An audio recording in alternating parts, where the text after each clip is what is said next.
First off, this is the second video in a two-part series on partially recognized countries. If you haven't seen part 1 yet, go back and watch it right now before you start this. If you've already seen part 1, this video will begin right where it left off, with number 8, Kosovo, recognized by 97 member states of the United Nations.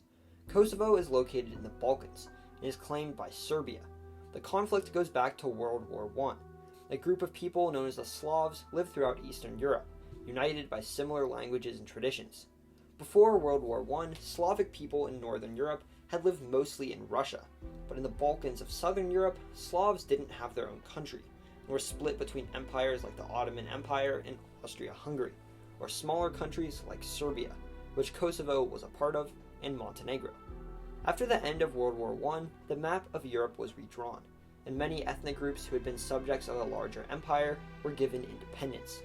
Austria-Hungary, who lost the war, dissolved, and parts of it, with large Slavic populations, united with Serbia and Montenegro, and founded a country called the Land of the Southern Slavs, or Yugoslavia. Yugoslavia was ruled by an authoritarian leader named Tito for nearly 30 years. Tito had full control of the country and the government, so when he died in 1980, there wasn't a strong system of government in place to continue with.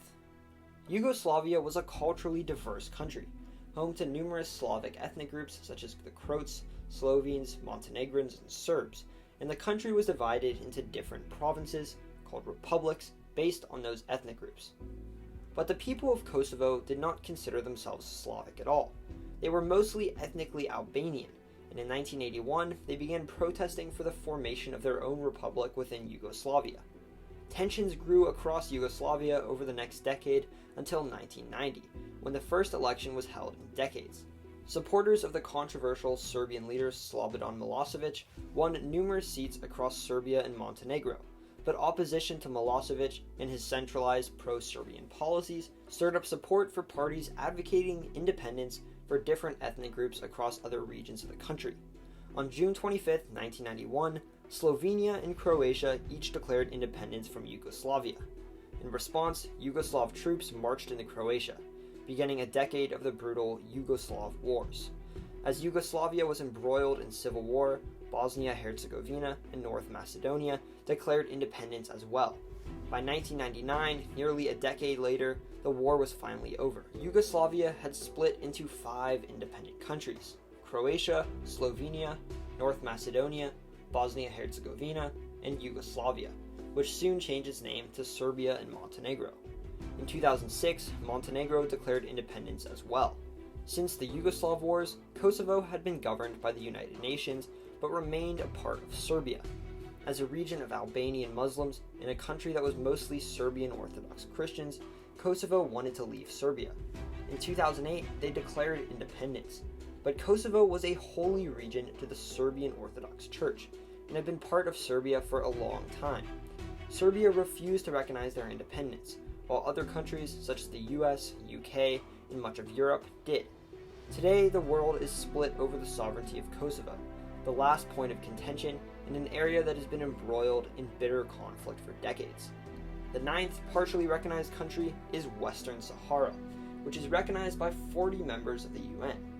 Located in the Sahara of North Africa along the Atlantic Ocean, Western Sahara was a Spanish colony for nearly a century, known as Spanish Sahara. Before Spain gave it up in 1975, it was one of the last remaining European colonies in Africa. When it was finally decolonized, it was unclear who the land would belong to. Morocco and Mauritania, who border from the north and south, immediately claimed ownership, but the local people, known as Sahrawis, wanted Western Sahara to be its own country. With the backing of Algeria, they formed a group called the Polisario Front, which advocated for Sahrawi sovereignty. A few decades later, Mauritania ended its claims to Western Sahara, and today it is disputed between Morocco, which claims ownership and has de facto control of much of the region, and the Polisario Front, which controls the eastern part of the region through a government in exile in Algeria. 40 countries recognize Western Sahara as a sovereign, independent nation, while the majority side with Morocco in the dispute over the region's ownership. Next up is Taiwan, which we discussed in our last video, so I'll move on to the next two, which are in very similar situations: South Ossetia and Abkhazia. Each are claimed by Georgia and almost universally recognized as part of it. 5 members of the UN, Russia, Syria, Nicaragua, Venezuela, and Nauru, recognize South Ossetia as a country, while the same 5, as well as Vanuatu, recognize Abkhazia. They also recognize each other and are recognized by several other partially recognized countries. South Ossetia is a mountainous region located in the Caucasus, whereas Abkhazia hugs the coast of the Black Sea. Each is home to ethnic groups different from the rest of Georgia, but was designated as part of Georgia since the fall of the Soviet Union in 1991. Immediately after the USSR's collapse, South Ossetia declared independence from Georgia. Abkhazia declared their independence 8 years later. While South Ossetia and Abkhazia do have de facto control over their territory, it is because of strong backing from Russia, and the international community worries that Russia's support for these two breakaway states is an attempt to occupy and control areas outside of their borders. Because of this, they lack much international support outside of Russia and its allies. Next up is Northern Cyprus, which we've already discussed in my last video. So let's move on to the last two partially recognized countries, Artsakh and Transnistria. These two are not recognized by a single member of the UN, but are recognized by each other as well as the partially recognized Abkhazia and South Ossetia. I've discussed Artsakh, formerly known as Nagorno-Karabakh, briefly already in the last video. It is a region claimed by Azerbaijan, but it is home mostly to ethnic Armenians. After the fall of the Soviet Union, Artsakh became part of Azerbaijan, but soon after they declared independence and went to war, backed by Armenia. The war ended in a ceasefire a few years later, and today Artsakh has de facto control over itself, but has no recognition from any UN member, who support Azerbaijan's position. The last partially recognized country is Transnistria, a thin country sitting along the Dniester River. It is claimed by Moldova and recognized by only Abkhazia, Artsakh, and South Ossetia. Similar to Artsakh and South Ossetia, Transnistria was part of the Soviet Union, but was unhappy with the country it became a part of following the USSR's breakup, and declared independence, leading to the Transnistria War between the breakaway state and Moldova. The war ended in a ceasefire, and Transnistria still maintains de facto control over the land it claims, although every member of the UN recognizes it as part of Moldova. The fact that it still uses the hammer and sickle on its flag, even though strangely it is not communist, is probably part of the reason that it lacks recognition. Another place that could have made this list is Somaliland, which has de facto independence but is claimed by Somalia.